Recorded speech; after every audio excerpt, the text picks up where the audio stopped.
اقوام متحدہ کے ذیلی ادارے فوڈ اینڈ ایگریکلچر آرگنائزیشن نے سندھ میں موسم کی پیش کی اطلاع کے لیے خودکار موسمی اسٹیشن قائم کر دیا ہے۔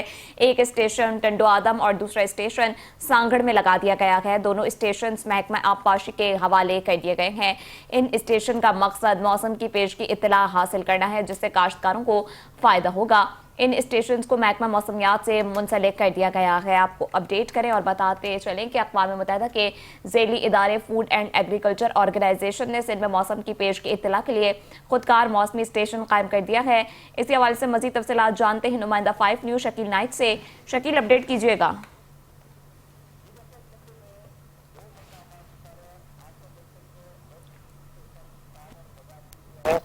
اس کا مقصد ہے کہ جو موسمی اثرات ہیں ان کی پیشگی اطلاع مل سکے۔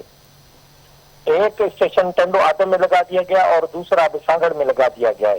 یہ اسٹیشن اقوام متحدہ کے ذیلی ادارے food and agriculture organisation FAO نے لگایا ہے۔ خودکار موسمی اسٹیشن قائم کرنے کا مقصد ایک طرف موسم کی پیشگی اطلاع لینی ہے اور دوسری جانب جو فصلیں اگائی جاتی ہیں ان کے لیے حکمت عملی بنانی ہے۔ یہ اسٹیشن محکمہ آبپاشی کے حوالے کر دی گئی۔ اقوام متحدہ کے ذیلی ادارے نے محکمہ آبپاشی کے افسران کو اس ضمن میں تربیت بھی دی ہے۔ اس اسٹیشن کو محکمہ موسمیات سے منسلک کر دیا گیا تاکہ موسم کے بارے میں فوری طور پر پیشگی علم ہو سکے۔ یہ اسٹیشن سانگھڑ کے 2 شہروں میں اس لیے لگایا گیا کیونکہ وہاں کپاس کی فصل بڑی مقدار میں اور اچھی فصل ہوتی ہے اور وہاں پر چاول کی فصل نہیں ہوتی، کیونکہ جہاں چاول کی فصل ہوتی ہے وہاں پر پانی زیادہ استعمال ہوتا ہے، تو لہٰذا اس زمین کو سیم و تھوڑ کا خطرہ ہوتا ہے۔ اقوام متحدہ کے ذیلی ادارے فوڈ اینڈ ایگریکلچر آرگنائزیشن سندھ کے مختلف علاقوں میں اسٹیشن قائم کرے گا تاکہ موسم کے لحاظ سے فصلیں کاشت کی جا سکے۔ پیشگی موسمی اطلاع سے کاشتکاروں کو بھی فائدہ اٹھا سکیں گے